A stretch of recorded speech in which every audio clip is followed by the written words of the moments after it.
இன்றைக்கி நான் மாங்காய் ஊறுகாய் தான் செய்ய போகிறேன். இது ரொம்ப டேஸ்ட்டாக இருக்கும். நமக்கு சம்மர்லலாம் மாங்காய் வந்து ஈஸியாக கிடைக்கும். அதனால் நான் கொஞ்சமாக செஞ்சுக்கிறேன். ஒரு வாரத்துக்கு அப்படி இல்லைன்னா ஒரு மாதத்துக்கு நம்ம செஞ்சு வச்சுக்கலாம். மாங்காய் ஊறுகாய் செய்கிறதுக்காக ஒரு கிளிமூக்கு மாங்காய் எடுத்திருக்கேன். இது வந்து ஒட்டு மாங்கான்னு சொல்லலாம். இது மாங்காயில் ஊறுகாய் செஞ்சோம்னா அது ரொம்ப டேஸ்ட்டாக இருக்கும். அதனால் நான் இந்த மாங்காய் சூஸ் பண்ணியிருக்கேன். இப்போ இதை நல்லா வாஷ் பண்ணிவிட்டு தண்ணி இல்லாமல் நல்லா ட்ரையாக தொடச்சி எடுத்துகிட்டு வந்துடலாம். அடுத்ததாக இந்த மாதிரி சின்ன சின்ன பீஸாக நான் வந்து கட் பண்ணி எடுத்துக்கிறேன். இப்போ இதை சைடில் வச்சிடலாம்.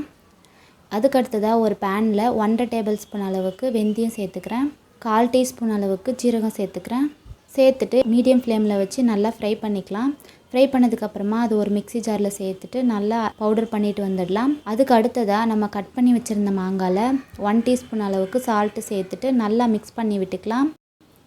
அதுக்கு அடுத்ததாக நம்ம அரைச்சி வச்ச பவுடரையும் சேர்த்துட்டு கூடவே நம்ம வந்து தனி மிளகாய் தூள் சேர்த்துக்கிறேன். நான் இது வந்து ஒரு 1 டீஸ்பூன் அல்லது காரத்துக்கு தகுந்த மாதிரி சேர்த்துக்கலாம். அடுத்ததாக 1/4 டீஸ்பூன் அளவுக்கு பெருங்காயம் சேர்த்துக்கிறேன். நம்ம மசாலா எல்லாமே சேர்த்துட்டு நல்லா மிக்ஸ் பண்ணி விட்டுடலாம். மிக்ஸ் பண்ணதுக்கப்புறமா தாளிக்கிறதுக்காக ஆயில் சேர்த்துக்கிறேன். ஆயில் சேர்த்துட்டு கடுகு 1 டீஸ்பூன் சேர்த்துட்டு மீடியம் ஃப்ளேமில் வச்சு நல்லா பொரிக்க வச்சதுக்கப்புறமா அந்த ஆயிலையும் எடுத்து நம்ம மாங்காலே சூடாக இருக்கும் போதே நம்ம சேர்த்துடணும். சேர்த்துட்டு நல்லா மிக்ஸ் பண்ணி விட்டுக்கலாம். நல்லா மிக்ஸ் பண்ணதுக்கப்புறமா இது ஒரு நாள் ஃபுல்லாக நம்ம ஊற விட்டுடணும். அதுக்கப்புறமா தான் நம்ம இது யூஸ் பண்ண முடியும். அப்போ தான் அந்த மசாலாலாம் ஊறிட்டு நல்ல டேஸ்ட்டு கொடுக்கும். இந்த மாங்காய் தாளிக்கிறதுக்காக நல்லெண்ணெய் கூட யூஸ் பண்ணிக்கலாம். நல்லெண்ணெய் யூஸ் பண்ணோம்னா அது ரொம்ப நல்லா டேஸ்ட்டாக இருக்கும். இப்போ பார்த்திங்கன்னா ஒரு நாளுக்கு அப்புறமா நமக்கு நல்லா மாங்காயெல்லாம் ஊறிட்டு இருக்குது. மாங்காய் எல்லாம் நல்லா ஆயில் மசாலாலெல்லாம் நல்லா ஊறி இருக்குது. இப்போ இதை நம்ம சைட் டிஷ்ஷாக யூஸ் பண்ணிக்கலாம்.